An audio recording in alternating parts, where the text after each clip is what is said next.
কোনো ধরনের যোগাযোগ করা বা কোনো প্রয়োজনে তার সাথে যোগাযোগ করতে পারেন। নাম্বারটা একটু বলে দিন।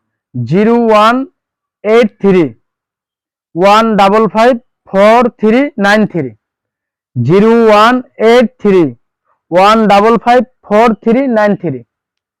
ঠিক আছে, ধন্যবাদ।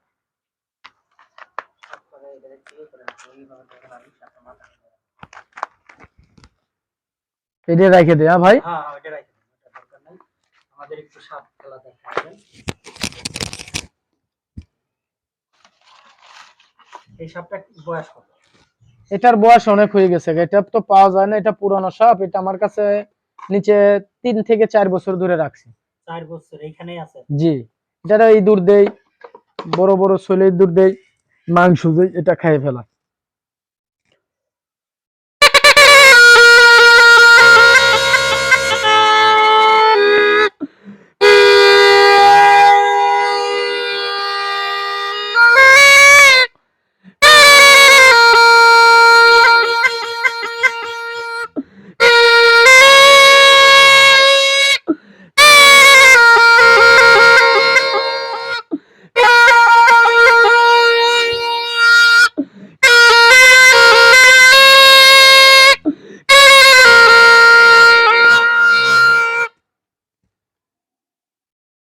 এটার নাম কি রাখছেন?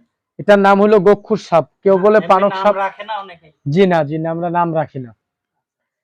এটা কেউ বলে পানক সাপ, কেউ বলে গক্ষুর সাপ, কেউ বলে জাতি সাপ। আমরা দুই একটা পাইলে ধরি। ধরেন এটা আজকে সকালে ধরা পড়ছে। আজকে? জি, আজকে সকালে? এটা ধরে রাখছি। আর এটা 3 বছর আগের সাপ, দুই একটা পুরানো থাকে। ওদের শিক্ষিত মনে হয়, আপনার এনতে যাচ্ছে না? জি না, এটা বাক্সে একবার ভরার পরে বাইরেতে পারবে না। এটা আমাদের ওইটা শিক্ষা ওইটারে দিয়ে দিছি।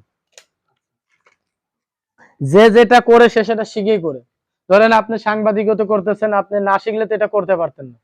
এখন আপনি ওইটার প্রতি শিখছেন, আমি এটার প্রতি শিখছি। ঠিক আছে। তাহলে আপনার এই পাথরটার বয়স তো অনেক বছর। এটা হলো আমার দাদির স্মৃতি, দাদার হাতের পাথর করি। এই কড়িটার আপনার আমার দাদার হাতে ছিল। আমার দাদা যখন নৌকায় নৌকায় চলছে, সেখন এই কড়ি দিয়ে আমার দাদা নিজে মুখ দিয়ে বিষ নামাইছে। ওই কড়ি দিয়ে কি বিষ নামায়? এই কড়ি দিয়ে চিকিৎসা করে নিজে মুখ দিয়ে বিষ নামাইছে অনেক আগে। কিন্তু ওই শিক্ষাটা আমরা দাদারটা পাই নাই।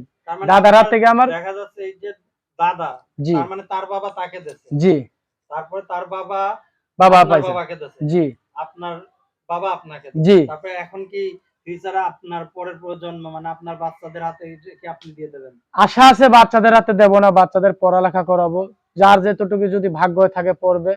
ইনশাল্লাহ আমার 2টা বাচ্চা আছে, মাদ্রাসায় পড়ে। আপনারা দোয়া করবেন যেমন পড়ালেখা পড়াইতে পারি। এই কর্ম দিয়ে এইগুলি বেশি বাচ্চাদের পড়াই। বাড়িতে বাবা মা আছে, তাদের খাওয়াই, স্ত্রী আছে খাওয়াই। আমাদের ফ্যামিলি আবার এগুলি করে না, তারা নামাজ পড়ে রোজা রাখে, বাসায় থাকে।